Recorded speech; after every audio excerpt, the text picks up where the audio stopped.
When you spend enough time with someone, your wants and needs are bound to conflict with theirs.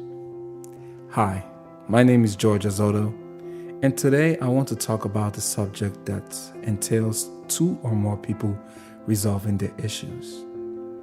I want to talk about conflict resolution. Anger or frustrations are feelings that are bound to every individual. It is how they're dealt with that matters. Let's say John and his sister want to use his tablet at the same time, or you feel as though a friend isn't playing fair. When a situation like these arise, you're bound to feel strong emotions, and it's okay. Anger and frustrations are emotions felt, but dealing with them is what shows the strength of a person. There are several ways to deal with conflict depending on the situation a person finds themselves in. These strategies are sure to resolve conflict within yourself so that you have a better understanding of everybody. After all, with a better understanding of everybody, you'll be better equipped on approaching conflict and dealing with it in a civilized manner. 1. Avoid escalation tensions with threats and provocative moves. Remember the example with your friend not playing fair?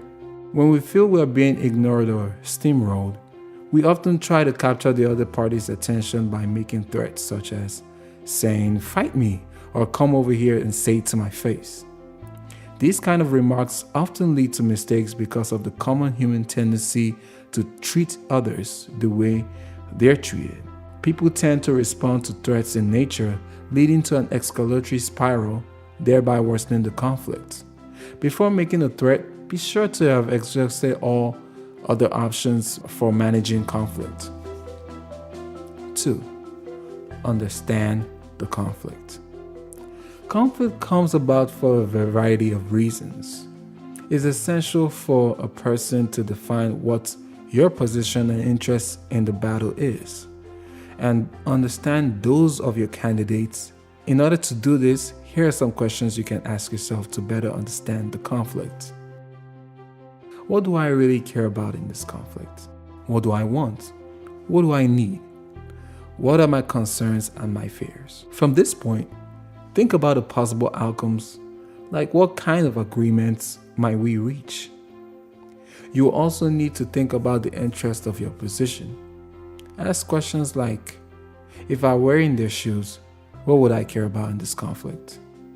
And the similar questions that you ask yourself are, what do they want? What do they need? What are their concerns, hopes, and fears? With these questions asked, you'll be sure to be closer in resolving your conflict. 3. Recognize that all of us have biased fairness perceptions. What this means is both parties to a conflict typically think they're right and the other side is wrong.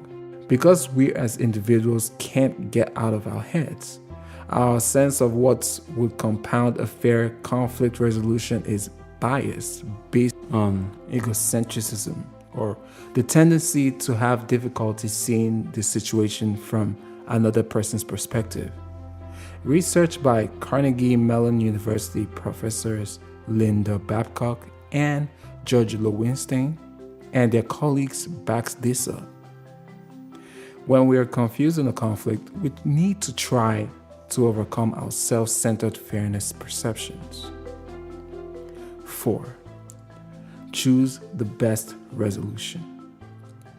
After understanding the conflict, you will need to decide what the best resolution is. Review the best possible resolution, and from there you will work with what's best constitute the resolution process.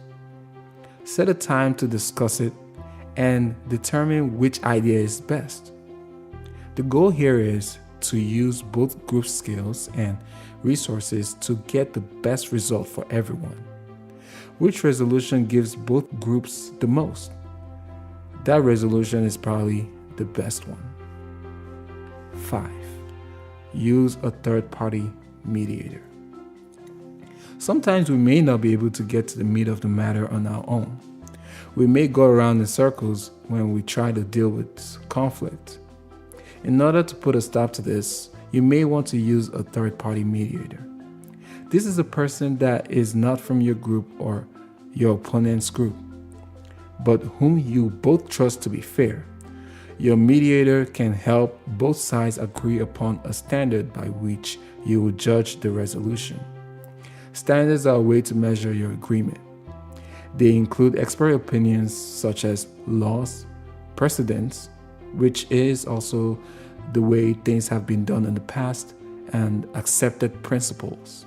In conclusion, the best solution is the one that is best for both sides. Collaboration is a creative process which can open up an entire array of possibilities. And the good news is, it's very possible. In fact, research by Martin Deutsch states win-win or collaborative solution is possible in 80% conflicts. The benefit is once collaboration is complete, people understand one another better, which means they are less likely to enter the next conflict.